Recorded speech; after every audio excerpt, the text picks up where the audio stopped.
What's up, everybody? Thanks for being a part of the Acts Challenge. We're more than halfway done, and here is your video for Acts chapter 15. Now, chapter 15 in Acts is a big, big deal. Two important things happen here. First, there is a council, a meeting in Jerusalem about what to do with Gentiles joining the church and finally settling that issue once and for all. And then at the end, Paul and Barnabas, who have been together for quite some time now and have gone on all sorts of journeys and had all sorts of adventures, unfortunately, part ways. So, Acts 15 starts where 14 left off in Antioch in Syria, where Paul and Barnabas were. And it says that certain individuals, they don't name names, we don't know who these provocateurs are, but certain individuals come from Judea, the area around Jerusalem, come from Judea, travel north to Antioch up in Syria, and they start telling people, hey, if you're going to be a part of the church, if you're going to be Christian, you have to be circumcised, obviously, if you're a man, and that you, by extension, then have to follow part of the law and the Torah. To some extent, they're saying, hey, if you want to be a part of this Jesus movement, a part of the church, to be Christian, to be part of the way, you have to, in some regards, become Jewish if you're going to do this. Okay, now, Paul and Barnabas argue with them about this, and the argument becomes heated, and so Paul and Barnabas go to Jerusalem, where the leaders of the church are, the disciples, Peter, James, the brother of Jesus. So they go to Jerusalem to get a decision from them. So Paul and Barnabas travel from Antioch south to Jerusalem. Okay. And along that way, as they're headed south through Phoenicia and Samaria, Phoenicia being what we would now today call like the coastal area of Lebanon, and Samaria being that area north of Jerusalem. Along their way, Gentiles join the church. So it's like, oh, this really is something we need to figure out, because this isn't just a thing that happened up in chapter 14 in Lystra and all that sort of stuff. Like, this is something that's happening all over the place. So, all right, so they get to Jerusalem, and in verse 5, we read that some of the church are Pharisees, like Paul was previously. And if we remember the Pharisees from the Gospels, the Pharisees are people who stress the law and the rules and what you do, what you don't do, what's clean, what's unclean, and how following those rules as closely as you can in their entirety, and there were hundreds of them, is super important to your relationship with God. And it makes sense that there are Pharisees who stress that, because this is central to their system and their spirituality and their religion. And so this makes sense that the Pharisees who have become Christians still are kind of thing like that. And if you read the letters of Paul, we still get some of that from Paul in his letters, that Paul's still a Pharisee and really into rules and what you do and what you don't do. Okay. So the things get going in Jerusalem, and after a lot of argument and back and forth and debate and conversation, Peter gives a speech. Now, it's interesting in Peter's speech that he says he is the one that is appointed to bring good news to the Gentiles. And we get that. If you remember chapter 10, Peter, Cornelius, the Roman, that whole thing, it makes sense that Peter says that. But as we'll see in the rest of Acts, Paul is really doing that work. And we lose track of Peter from here on out. So it's interesting that Peter says this, then also that the writer of Acts, who we will find out shortly in just coming right up, is with Paul during his journeys, that Peter says, I'm the one who will, proclaim this good news to the Gentiles, when it kind of feels like that's Paul doing that.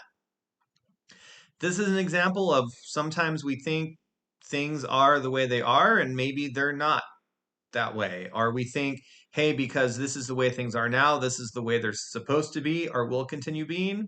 And maybe that's not the case. Maybe. There's a lot we can take from Peter saying here, I'm the one to bring the good news to Gentiles, when it's Paul that we read about doing that for the most part in Acts. Doesn't mean Peter wasn't doing it. Anyway, lot to take on there. And again, more questions than I have answers for you. Okay.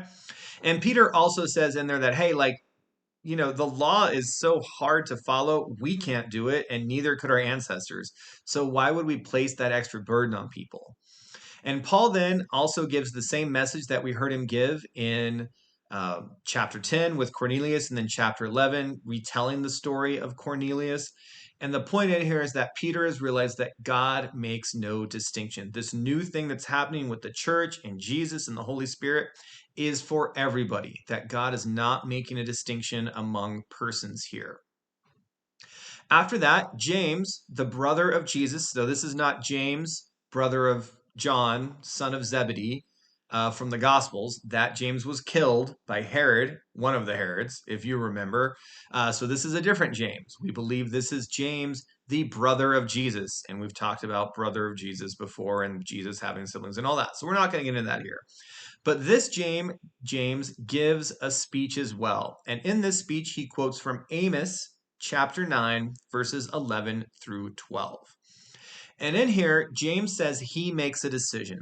And it's interesting to think that it's not Peter who makes the decision, it's not Paul or Barnabas, it's not any other the disciples, it's James is the one who makes this decision.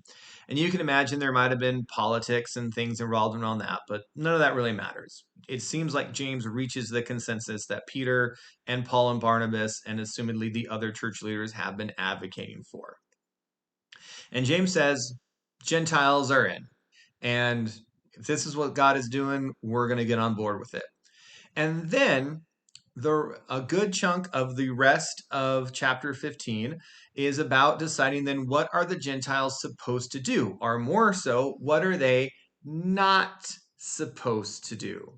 And they make this list, and it mainly has to do with food, with one exception, and we'll get to that. But at first, it has to do with food. And this is so, it's thought, that they can continue to eat and break bread with other Christians who are still following Jewish dietary laws. And those things are stay away from food that's been around idols or associated with idols or temples, meat that has been strangled from animals, and meat that has blood in it. So it's all about food and mainly meat and how is that meat sourced and processed or harvested, if you will. And that's also they can still eat with Jewish believers who are keeping the kosher laws. Now, beyond that, there is something else mentioned here. And this is the part where we're going to talk about sex. Okay, there you go. We said it. So in most translations, it says it has the word in here, fornication. And that's a hard word to define in English. It can mean something different to probably each of us. And so let's go to the original Greek. The Greek text for fornication, both here and kind of throughout the New Testament, is this Greek word porneia. Here it is, porneia. Here it is in the Greek. You can look it up yourself. And you guessed it, this is where we get the word porn and pornography. Now, this word in Greek has a transactional quality to it. It probably would be better translated as prostitution, that it's not just sex, that it's sex that is transactional, that it's not about, two people giving and taking and caring about each other. It is straight, I want something from you and I'm going to acquire it. I'm going to pay you or so that you give me what I want and I give you money. It's very transactional. Okay. So when we think about what the believers are being asked of here, it's not like this straight, very strict cookie cutter like sexual ethic. It is restrained from those kind of sexual interactions that are transactional, that are in no way based in relationship or knowing the other person, that are just about getting what you want from someone else and not really having any concern for them at all. We also know that prostitution was very common in temples around different gods in this context. So it also could be saying that, like, hey, if you're going to be a part of the church, Don't be going to the temple prostitutes for the different Greek and Roman gods or different area gods or any of that. Because that also would make you very unclean and make it hard for Jewish Christians to be around you. So that's kind of an in-depth look into what this letter is mainly about. And other than that, it's kind of saying everything else is fair game in terms of things not to do related to the law and the Torah. They then put this in letter form and send Paul and Barnabas and leaders from the church in Jerusalem back up north to Antioch to resolve this issue and share their decision. And in that letter, they even say just the essentials. Okay, not all the stuff, not all the things about circumcision, just the essentials. Now, that they don't have to be circumcised, it is understandable that the letter is received with great joy and rejoicing in Antioch among the church and especially the Gentiles. In Antioch, the leaders from Jerusalem hang out there for a while. Again, as we've seen in Acts, we don't get a time frame, days, weeks, months, we don't know. But eventually they go back to Jerusalem, and Paul and Barnabas remain in Antioch, where they started the chapter and where their first missionary journey started, what has kind of become home base for them. Okay. Now, after all that's done, we shift, and something else comes up here in chapter 15. So it's been decided Gentiles can be a part of the church. There are some very easy rules to follow on things not to do, and that it feels like that issue's decided. It's not going to come up anymore. We have an answer. We got it in writing. We're ready to go. And so in verse 36, with that issue settled, Paul wants to return to the interior of Turkey, those places mentioned in chapter 14, where he and Barnabas had gone around from place to place and been chased out from place to place and been stoned to check in on the churches and the believers there. And Barnabas is on board. But Barnabas wants to bring with them John Mark. Now, back in chapter 13, verse 13, John Mark had left them while they were on their journey, one of the initial legs, either on or to Cyprus, around Cyprus. And John Mark had left them and gone back to Jerusalem. And Paul says, I don't want to bring John Mark. And Barnabas is like, well, I really want to. And unfortunately, they can't resolve this and they have to part ways. Barnabas takes John Mark and they go west. They sail west to Cyprus. And Paul and Silas head north back into the interior of Turkey.